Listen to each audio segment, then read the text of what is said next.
everybody, Josh the RV Nerd of Bish's RV here with my very first look at a new floor plan from Paradigm. And it's funny because it's kind of that trend of what's old is new again. In the history of the RV industry, these giant, big, really fun, comfortable rear entertainment models were very common. But in the history of the business, they didn't used to have really good entertainment. Like the TV was never facing straight on with any sort of seating. What they did here is something I really like. They gave it almost like a residential style, like sectional style sofa, but you maintain like the hide-a-bed function and the theater function, and you have this big giant space that you can wrap around, you can lounge around, you can kick your legs up over your partner's lap, maybe get a foot rub if that's your thing, or you can absolutely have the space to stay totally apart from one another if that jelly is a little bit more your jam. But in the meantime, in the middle of this, a lot of times when you get a dedicated rear entertainment like this, a lot of models give you kind of a crappy kitchen. This does not do that. Actually, I think this has the same big kitchen that you find in a lot of the other Paradigms. The end result here is just an RV that tends to be quite large. You're probably going to be in dually country here, but if you're looking at this thing, it's a very different layout from what a lot of the modern RV industry has been giving us. You've seen the same 2 or 3 or 4 slide fifth wheels forever, and I love that Paradigm's kind of finding a way to sort of reinvent things, even if it's dusting off some old ideas and putting a new spin on them. Now, that giant walk-in shower, if you're going to spend some long-term time in an RV, you're going to be in and out of that shower a lot, you're really going to like the space that you have there. Obviously, it's washer-dryer protect. We got 320 watts of solar on the roof and a whole bunch of other things. The RV has some really fun, good, comfortable destination use things. It's also got a couple hiccups in its giddy up, as it were. I'm going to show you the good with the bad as we go. If you appreciate that, hit that subscribe button, and let's get in there. And it might sound strange, and hear me out here, but like, if I had to try to describe this RV to somebody, I'd call it a mix-a-lot. Because this thing's got an LA face with an Oakland booty, and by that I mean it's just a very good-looking, classy kind of rig.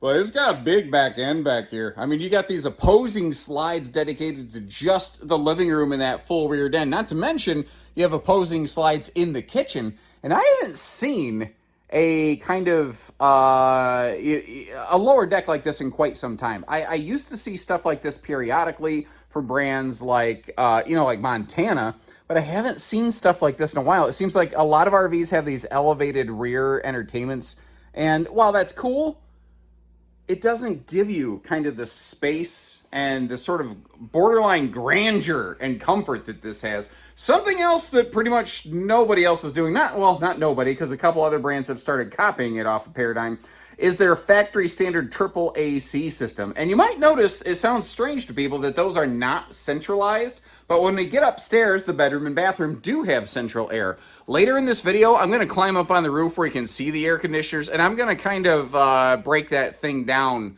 so that you can have a little bit better idea and understanding as to how all of that works. Now, we are in the prototype phase of things. I do appreciate, though, how they didn't follow the current industry trend of mounting that TV like 8 feet up in the air. They actually brought it down to like, a more reasonable viewing level. Like if I get right down here, like from the theater seat section of the wraparound kind of sectional sofa, it's very, very easy viewing. I will tell you, I don't think that TV pivots though. So if you are sitting at one of these secondary, tertiary seating placements, it's more about being social than it is sitting down and watching TV. Now, I meant to surprise you with this later, but I shot myself in the foot. A lot of manufacturers, when they have storage on either side of the entertainment center like this, they have doors that swing open. But the problem is, just like this, it's located right next to the slide fascia. So normally, you can't fully open those doors. You can't really utilize that space. Well, they came up with a better way of doing it and basically put drawer glides on a door front and made it work. Now, a lot of Paradigms have storage behind the fireplace. This one's design does not allow that to happen, but they still didn't waste that space. I'm going to show you how they did that in a few minutes here. I do want to point out real quick, though, up top, you just have that awesome, like, track lighting in the crown molding all over the place. And especially at night when you're looking for more of a, I call it stealth mode camping experience, you have that opportunity right there. Now, all those shades you see are day-night roller shades. In the Paradigm series, you will get the 2-section day and nights. And this is a huge sofa. I don't use a wide angle lens, so it's actually kind of difficult to get the whole thing in frame at one time, but I wanted you guys to kind of get the full effect on it here. Something else I really like about this model, some RVs have windows over here on the campside. Well, this one certainly does that. Some RVs have windows over on the driver's side of the RV where the big sectional sofa is located. This certainly has those. This has windows all over the place, but what it doesn't have are floor vents. Anywhere that they can possibly get away from it, they keep this thing very easy cleaning and very pet friendly wherever possible. And you see those day-night roller shades, you'll find them all the way up through like the entirety of the kitchen space even as well. The entry door is shade prepped, but doesn't actually have a privacy shade. That's one of the only kind of surprises that I kind of feel you have in this thing right here. We're going to dive into all that kitchen stuff first, but one of the, or in a second, but one of the first things I want to do here is I want to go through this living room in a little bit more detail. So if we kick that sucker open, you see it is still a dual independent reclining theater seat section. But what's really cool about this, it's basically the same sofa they have in their big Valor Toy Hauler series. It still has a 3 adult-sized seating tri-fold sleeper sofa. So in the travel trailer and fifth wheel world, a lot of times if you get a triple seat hide-a-bed like that, it means that you gave up something else to get it. In this one, you really didn't. You didn't have to give up side stands or anything like that because it's just a big sofa space. So in that regard, it works well. One thing I have noticed, though, is there is a little bit of a lack of, say, like plugs around your seating space. I'm kind of looking around now that I say that.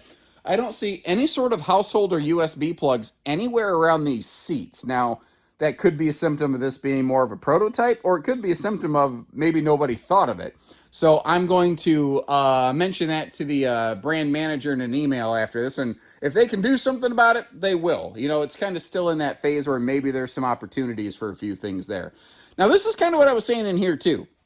A lot of times when you get the rear dens, you have an elevated rear den, and it squishes the kitchen. And a lot of times the kitchens in a lot of these big fifth wheels, frankly, just for lack of a better way of saying it, kind of sucks. I don't think you have that here. To help kind of act as a little bit of a kitchen versus living room definition kind of thing, you do have this kind of additional counter space right here. Now, I've been told that this gap is going to shrink a little bit, by the way, but at the same time, I don't dislike the fact that I could have maybe like a dog bed or some wicker baskets or something back there. We'll see what kind of space goes in the production model. But they used every little bit of that partition where they possibly could. And you will find all the big Paradigm things that you're used to finding throughout the rest of this RV, like that gigantic Insignia Series oven. I love the symmetry, basically, in the kitchen space here, where you do have, you know, counter space on both sides of that stove. And under those overhead cabinets, you actually do have household outlets on both sides of the stove as well. Paradigm was one of the very first big fifth wheel companies to adopt a 12-volt fridge. These also do come with a 320 watt base solar package with the ability to get a little bit bigger as you go. And I want to commend them. A lot of manufacturers will give us the big Max Air rain sensing vent fan here in the kitchen area. But once you get over into the bathroom, a lot of brands have stopped putting the big fan in there, but Paradigm has maintained the use of that larger fan that I think more people are going to like. And once again, if what you're looking for is just amazing window coverage off the campsite of this RV, this one absolutely has that in spades. But again, with the day-night shades, you can close all that up and privatize it a little bit better if you are so inclined. Now, if you look over here, they have a very nice, what I call no-knee knocker dining table kind of situation going on. And by default, you have 2 full-time chairs out there all the time. But if you need it, it does come with 2 additional folding chairs to kind of bust out whenever you might happen to want them or need them here. Now, a couple cool things about their kitchen as we're looking at all the storage. All the cabinetry is pocket-screwed lumber core cabinetry, so it's not stapled fasteners. But the individual plumbing fixtures in this, each plumbing fixture has its own individual cutoff switch, which I think is actually very nice and very cool. So like, let's just say that kitchen sink, since we're here in the kitchen, let's say for whatever reason, you start identifying that you've got some kind of slow drip going on under that kitchen sink. Well, you can bypass and shut off just the kitchen sink on these.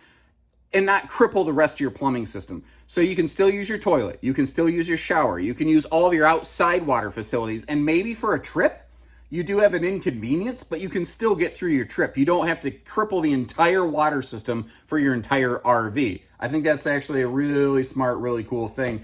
Just make sure that you check all your valves when it comes to winterizing. I've actually, one time I saw a person, bypass a thing and left some water in the lines for the sink and accidentally blew their sink fixture and then, had to replace it later on. So you gotta, it creates solutions, but it also creates opportunities for I don't know, trouble, for lack of a better way of saying it, if you're not really thinking about it and paying attention. So everything's best asset is also its greatest liability. Like, this thing has this huge space. It's a very nice, clear definition of kitchen versus living room, but as a result, it is long, it is heavy, and it will be more expensive than some of the smaller ones.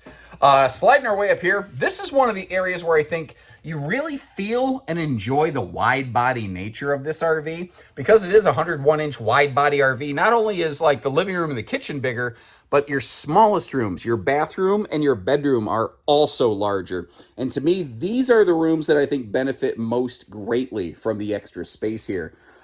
First of all, space around the toilet's absolutely fantastic. It is what I call fairly fluffy friendly.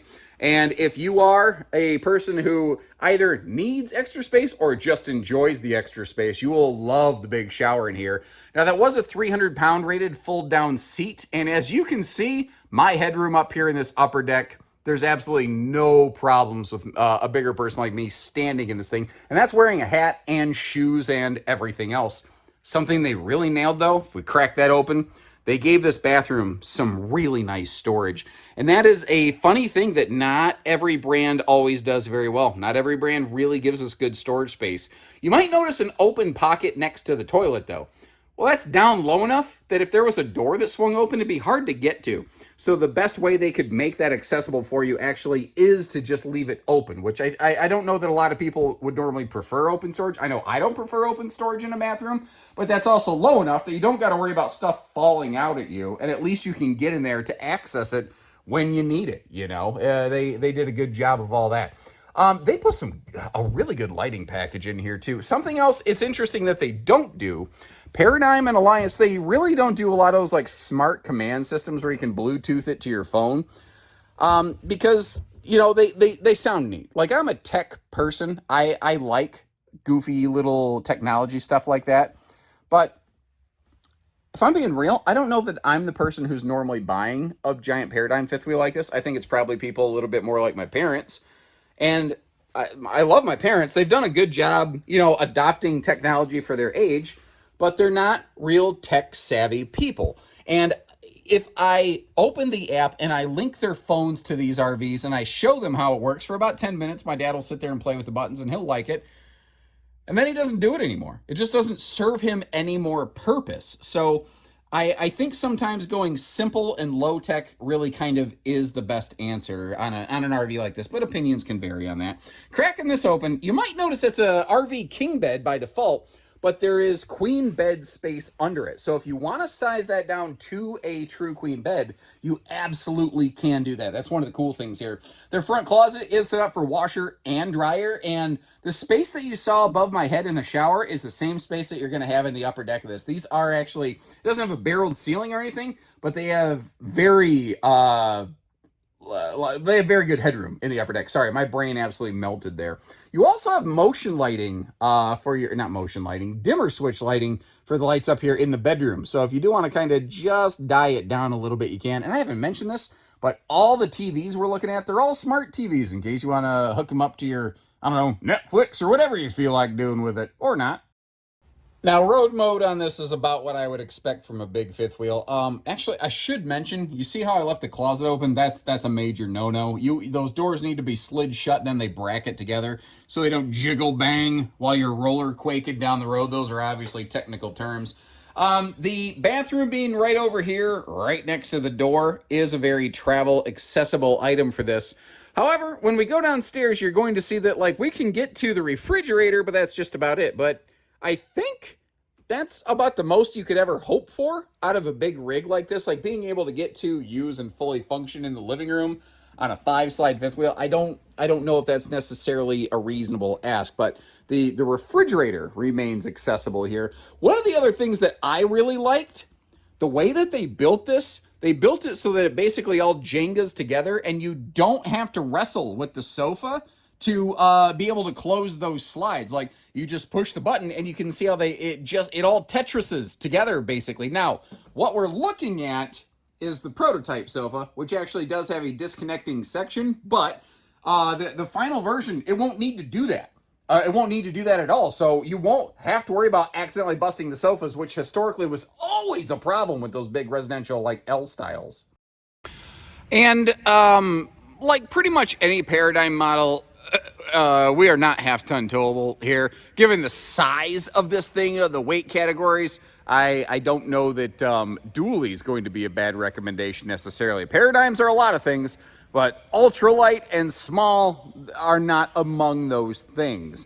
Now we're gonna get to back around to the side of the RV in just a minute. But first of all, I want to showcase all the little kind of compartment spaces here. Because they had enough space to do it, you kind of have like a split sort of storage arrangement going on here, where up top you just have general utility storage. This is also where you're going to find things like your solar charge controller, as well as your battery and solar disconnects. So that space will always be there. What changes a little bit is this pocket down here. By default, it's exactly what you're looking at, but you can get this gen prepped or with the generator installed. You might notice those little perforated punch outs right there. That's where the generator exhaust and stuff might be located.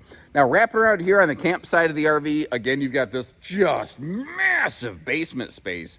Because they had that extended upper deck with that extra big bathroom, that means that they had more space below it, which creates a giant basement down here. And you might notice that propane gas grill cooker hooker right down below. But they're starting to bring some of their Delta travel trailer features up into the Paradigm fifth wheels, which I think is cool, including all these switches. Now, this being a prototype, these are not labeled, but each of these are going to have different labels for you. And what they're going to be is you're going to have 2 switches right over here to be able to run those slides right from ground level. In addition, of course, to the switches that you have inside the RV, you'll also have switches to run your 2 different power awnings. We're going to come back to talk about that more in a minute. But in the meantime, if you look over here, you see this big old boxy blocky thing. Well, that's where some of your wire kind of gate valves and stuff are located, and they give you an easy access point to get in there for service purposes as well. If we jump over to the other side of the RV, that's kind of what we're looking at here. But this is actually an area I like to drop this wall and look at it in Paradigms, because I think I personally feel they take a little bit more time and effort to have a little bit better like cable and plumbing control. That area is often referred to as the rat's nest from a lot of RV manufacturers, because that's what all those wires look like. It just looks like an ugly rat's nest. And you might see this baggage door kind of swinging in the non-existent breeze over here.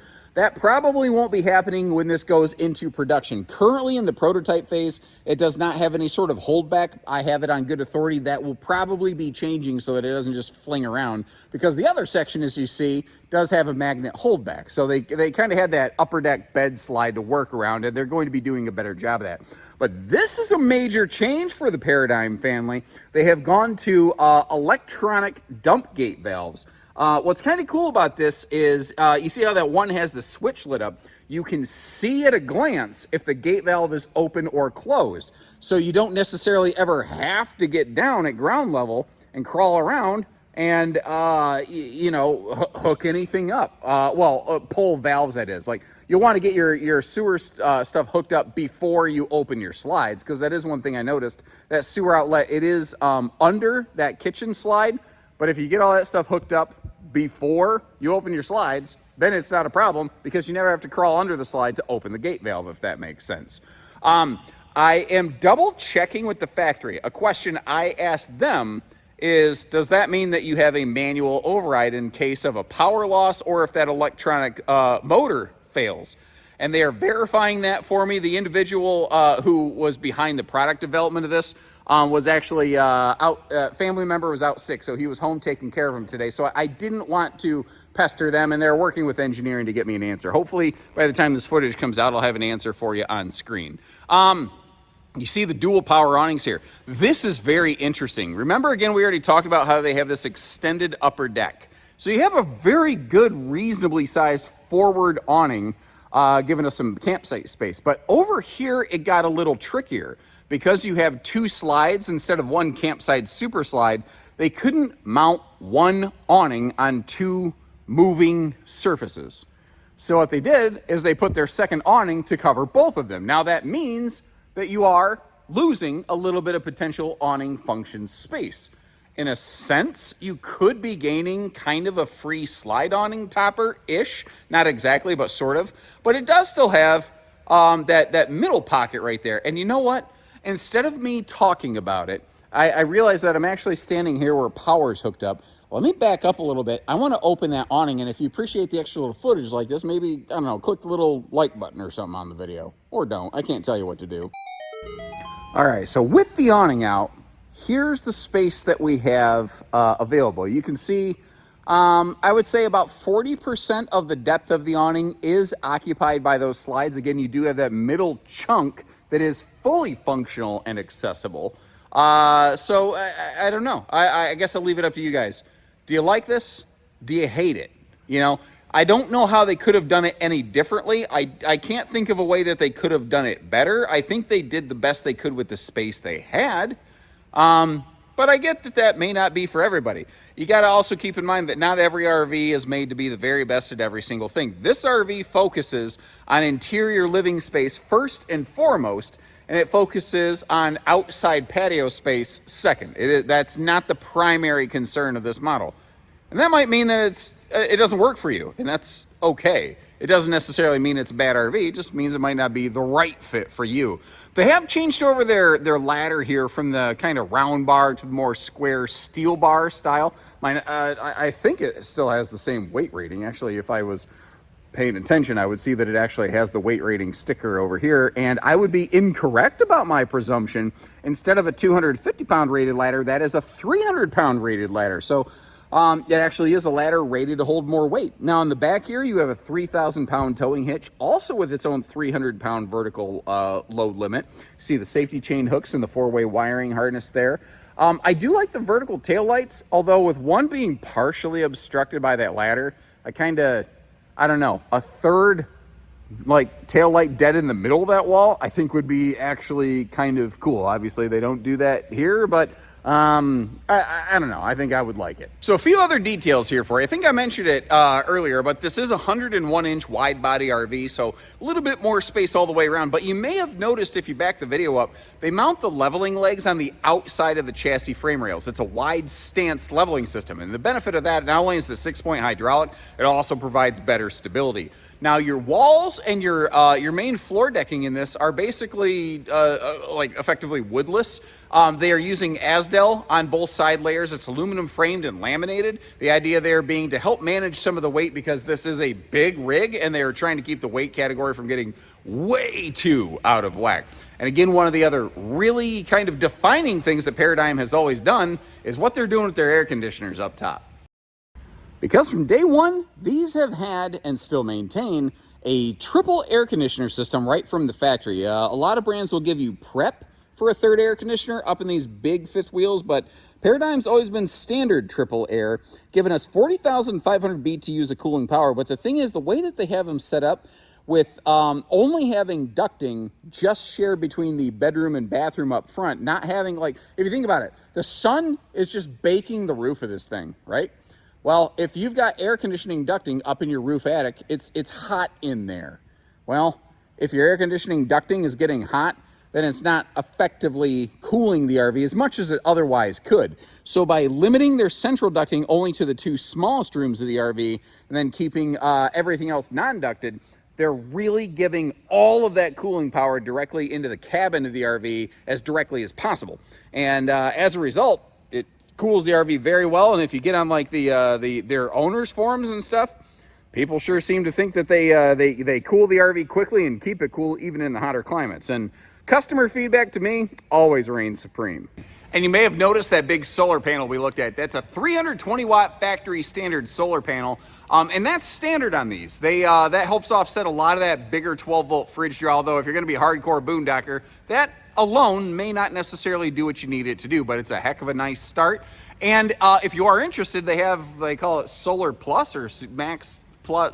There's a plus in there somewhere. I don't remember the verbiage that this company happens to use. But basically, this doubles. There's some inverter stuff that goes along with it. So if you want to get a little bit more from the factory, you can. But remember, you always have the option for generator action, too. So remember, today's footage was an early prototype of this model. There's a couple little things that are going to be tweaking. But for the most part, this thing's going to kind of this video will give you an idea of what this model is going to bring to you. So I'm kind of curious. What do you think about it? Does she sink or does she swim? Leave me some notes. Let me know where they nailed it, where they failed it, and how they could improve on this model before it actually goes into hard production, while there's still a little bit of time to maybe make a couple little tweaks and changes to things. And short of that, if you appreciate how we get down here and get you this early footage, make sure you hit that subscribe button, like our video, and I'll do my best to keep making it happen for you. So until then, take care, stay safe, have fun,